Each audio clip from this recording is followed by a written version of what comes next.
Well, Jimmy Robinson, welcome to Studio DBA. Glad to be here. Good. This is the Hunterman Hall's recording and podcast studio.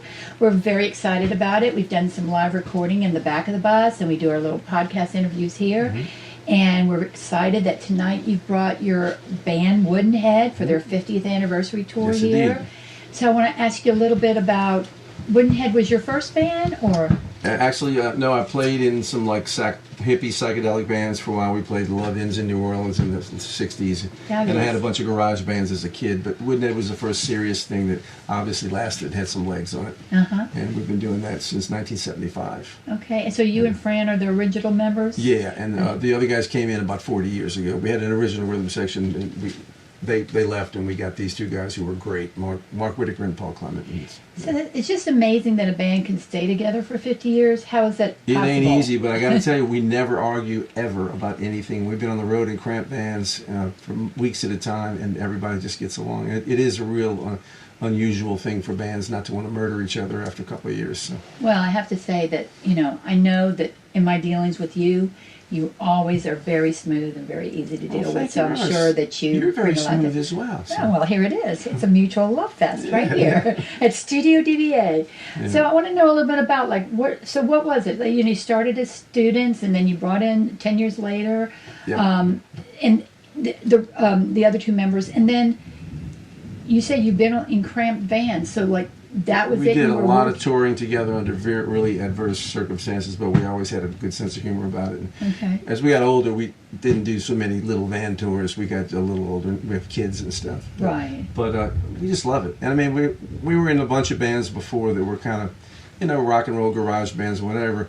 And when we got into music college, we started to want to do something a little bit more sophisticated. Yeah. And that's where this band grew from. So the stuff we do is a lot more challenging, and, it's not the most commercial stuff in the world. We pay a price for that, but it's a labor of love, and we just really enjoy doing it. And I can throw anything at these guys, and they'll play it. Oh, that's awesome. And it's unusual, because a lot of bands, they do the lowest, easiest stuff, and it's not that complicated. And a lot of bands, they say, I'd like to introduce the band, and it's like, they introduce the drummer to the bass player because they've never met before. Right. Exactly. It's like that kind of thing. Yeah. But we wanted to do something a little more serious, and not to take anything away from all the other bands. They're all wonderful friends of ours, but we just kind of wanted to do something a little bit. It's kind of like, it seems to me if you know each other that well, it sort of works like a jazz band where you can read each other. Yeah. Where you going with it? Do y'all practice a lot?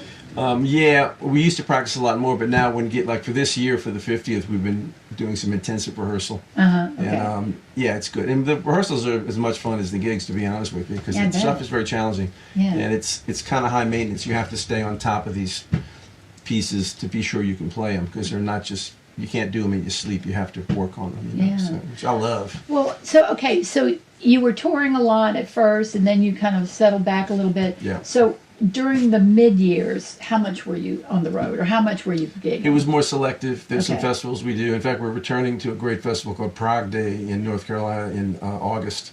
It's all prog rock bands, yeah. I told somebody we're playing, he goes, I love Czechoslovakia. I'm like, no, P-R-O-G. But, so we don't tour as much. But now the kids are all grown up, so it's like, let's do a little bit more. Yeah. Is that what made you decide about doing the 50th?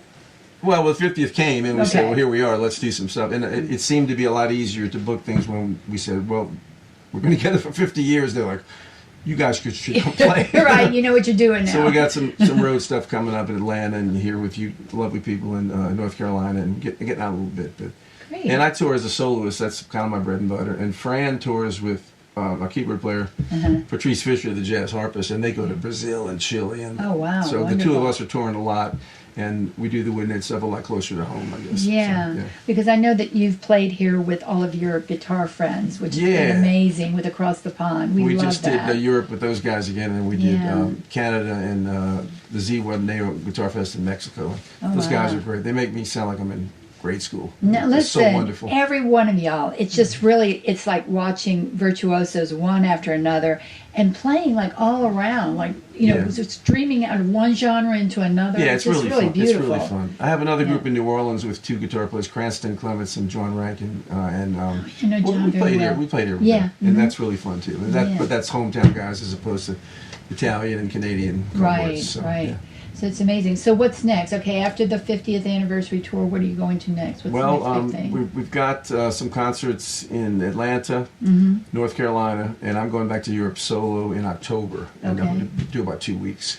Do you hook up with other musicians when you get there? Okay. In Amsterdam, I have a set of people I play with, and then there's some German dates and some Italian dates, and most of that is solo, sometimes with other people on the same bill. There's a great songwriter in Amsterdam, Lily Chiara, and she has a band there, a bunch of acoustic instruments, and we're going to play some shows together. Oh, that sounds awesome. Yeah, she's really great.